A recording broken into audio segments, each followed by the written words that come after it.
no matter how many we are, and no matter how spiritual we may think we are.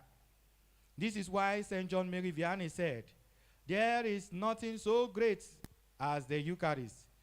If God had something more precious, he would have given him to us. This is because it is the greatest sacrifice ever, the greatest meeting of the heavenly host on earth. It is the sacrament, it is the greatest gathering where untold and unimaginable blessings are given to men. Why will any reasonable soul want to miss such auspicious moments of grace and blessings? May God continue to help our unbelief and deliver us from the indifference that is slowly destroying us through Christ our Lord. Amen.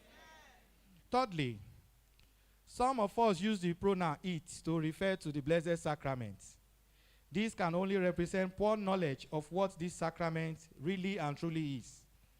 This is the only sacrament that is a person, and that person is Jesus Christ himself.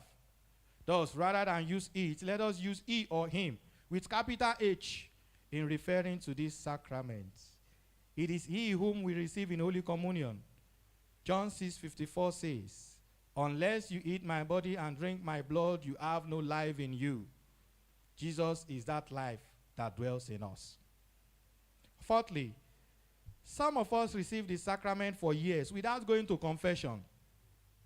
Even if you say, I am in the state of grace, which is a necessary prerequisite for the reception of this sacrament, it is good to renew this grace at the confessional.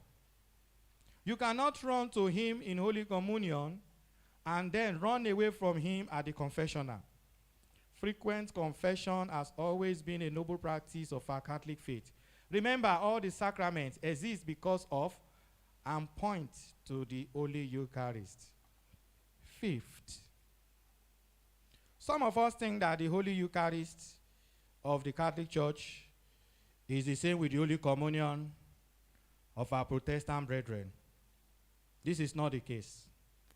While we have apostolic succession, they do not have it. There exists an unbroken chain or line of succession from the apostles to our bishops today. This again is what our Protestant brethren lacks. While we teach and believe in the doctrine of transubstantiation, they believe in and teach incarnation. Transubstantiation says, after the pronouncement of the words of consecration, the species of bread and wine immediately becomes the body and blood of Christ. Whereas the incarnation says, it may become, Christ may dwell in it or around it or be with it. It doesn't state that that species is Christ. That is a significant difference from our own transubstantiation teaching. This is why only the Catholic Church has the power to celebrate Mass and make Jesus truly, really, wholly, and substantially present in the sacred bread and sacred wine under the appearances of bread and wine. So the Holy Mass or the Holy Eucharist of the Catholic Church is not the same with the Holy Communion of our Protestant brethren. 6. Some of us use the word service to refer to the sacrifice and sacraments. We will say, for instance, how was service today? Did you attend service today? Catechism of the Catholic Church, numbers 1329 to 1332, gave us more than 7 names for these sacraments, among which is the most common one, the Holy Mass. It is called the Holy Mass or simply Mass because in the liturgy in which the mystery of salvation is accomplished, it concludes with the sending forth, missio, of the faithful, so will in their lives. Catechism of the Catholic Church, number 1332. So do not say service again to refer to the Mass. Use Holy Mass or simply Mass, now that you know the difference. 7.